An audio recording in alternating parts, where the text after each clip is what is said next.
નમસ્કાર મિત્રો સ્વાગત છે તમારું અમારી યુટ્યુબ ચેનલમાં। આજની વિડીયોમાં વાત કરીશું દેશ અને દુનિયાના સુપરફાસ્ટ સમાચારની। સૌપ્રથમ વાત કરીએ તો વાયનાડમાં 350થી વધુના મોત, બચાવ કામગીરી નિષ્ફળ જોવા મળી છે। કેરળના વાયનાડમાં થયેલા ભૂસ્ખલનમાં મૃત્યુ આંક 350ને વટાવી ગયો છે।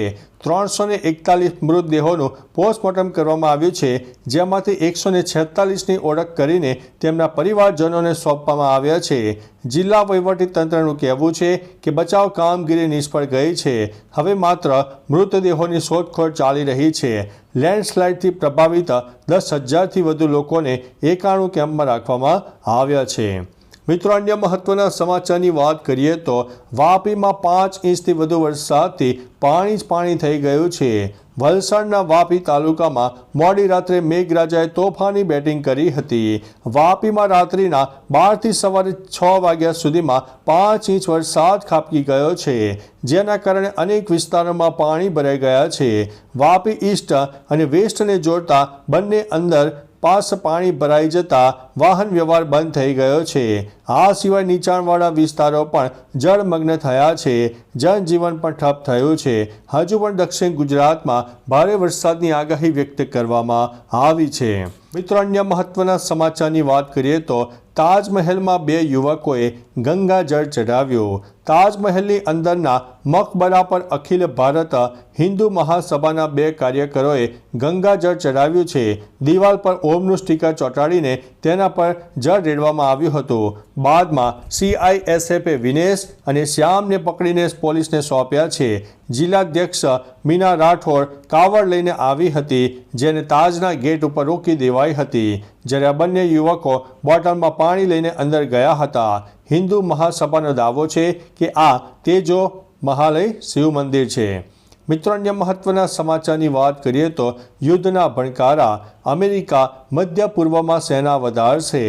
ઇઝરાયલ અને ઈરાન વચ્ચે યુદ્ધના ભણકારા વાગી રહ્યા છે। ઈરાને ઇઝરાયલ પર સીધા હુમલાની ચેતવણી આપી છે। બગડતી પરિસ્થિતિને જોતા અમેરિકાએ મધ્ય પૂર્વમાં પોતાની સેના વધારવાનો નિર્ણય લીધો છે। અમેરિકાએ કહ્યું છે કે આ ક્ષેત્રમાં શાંતિ જાળવી રાખવા માટે ફાઇટર પ્લેનનો કાફલો મધ્ય પૂર્વમાં તૈનાત કરવામાં આવશે। આ સિવાય યુરોપિયન અને મધ્ય એશિયાઈ દેશોમાં મિસાઇલ, ક્રુઝર અને ડિસ્ટ્રોયર મોકલવામાં આવશે। મિત્રો, અન્ય મહત્વના સમાચારની વાત કરીએ તો 300 લોકોના મોત બાદ વાયનાડને મળશે ગ્રીન પ્રોટેક્શન। વાયનાડમાં ભૂસ્ખલનને કારણે તબાહી સર્જાઈ છે અને અત્યાર સુધીમાં મોતનો આંકડો 300ને પાર પહોંચી ગયો છે, જેમાં 100થી વધુ લોકો હજુ પણ લાપતા છે। કેન્દ્રીય પર્યાવરણ મંત્રીએ હવે પશ્ચિમ ઘાટને પર્યાવરણીય રીતે સંવેદનશીલ વિસ્તાર તરીકે જાહેર કરવા માટે ડ્રાફ્ટ નોટિફિકેશન બહાર પાડ્યું છે, જેમાં વાયનાડના પણ સમાવેશ થાય છે। જો ESA જાહેર કરવામાં આવે તો આ પ્રકારના વિસ્તારો પર પ્રતિબંધ મૂકવામાં આવશે। મિત્રો, અન્ય મહત્વના સમાચારની વાત કરીએ તો વાયનાડમાં લોકોને શોધવા રડાર ડ્રોનનો ઉપયોગ કરાશે। વાયનાડમાં ભૂસ્ખલન પછી મોટા પાયે તબાહી મચી હતી અને અત્યાર સુધીમાં કુલ 354થી વધુ લોકોના મોત થઈ ચૂક્યા છે અને હજુ પણ 300થી વધારે લોકો ગાયબ હોવાના સમાચાર છે। ત્યારે હવે લોકોને શોધવા રડાર ડ્રોનનો ઉપયોગ કરવામાં આવશે। જણાવી દઈએ કે બચાવ કામગીરીની અંદર રડાર ડ્રોન થકી ભૂસ્ખલનમાં ફસાયેલા લોકોને શોધી શકાય તેવી આશા સેવાઈ રહી છે। મિત્રો, અન્ય મહત્વના સમાચારની વાત કરીએ તો ધનુષની ફિલ્મે વિશ્વભરમાં 100 કરોડની કમાણી કરી છે। સાઉથ ઇન્ડસ્ટ્રીના સુપરસ્ટાર ધનુષની ફિલ્મ રાયનની 8 દિવસની કમાણીના આંકડા સામે આવ્યા છે। આ ફિલ્મને સમગ્ર દેશમાં જોવાઈ રહી છે અને તેણે ખૂબ જ સારું કલેક્શન કર્યું છે। ભલે રાયન હિન્દી દર્શકોમાં કમાલ ન કરી શકી હોય, પરંતુ દક્ષિણમાં આ ફિલ્મનો દબદબો જોવા મળી રહ્યો છે।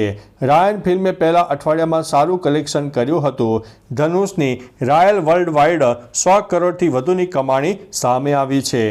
મિત્રો, અન્ય મહત્વના સમાચારની વાત કરીએ તો EPFOએ ખાતામાં સુધારા માટે નિયમો બદલ્યા છે। EPFOએ કર્મચારીઓના PF ખાતામાં સુધારા કરવા માટે નવી માર્ગદર્શિકા બહાર પાડી છે। આ મુજબ ખાતામાં નામ, DOB અથવા તો અન્ય સુધારણાને નાની અને મોટી શ્રેણીમાં વહેંચવામાં આવી છે. નાના ફેરફારો માટે 2 દસ્તાવેજોની જરૂર પડશે, જ્યારે મોટા ફેરફારો માટે ઓછામાં ઓછા 3 દસ્તાવેજોની જરૂર પડશે. મોટા સુધારામાં ફિલ્ડ ઓફિસના સભ્યોને વધુ સાવચેત રહેવાની સૂચના આપવામાં આવી છે. તો ચાલો મિત્રો, ફરીથી દેશ અને દુનિયાના સુપરફાસ્ટ સમાચાર લઈને મળતા રહીશું. ત્યાં સુધી અમને રજા આપશો. નમસ્તે.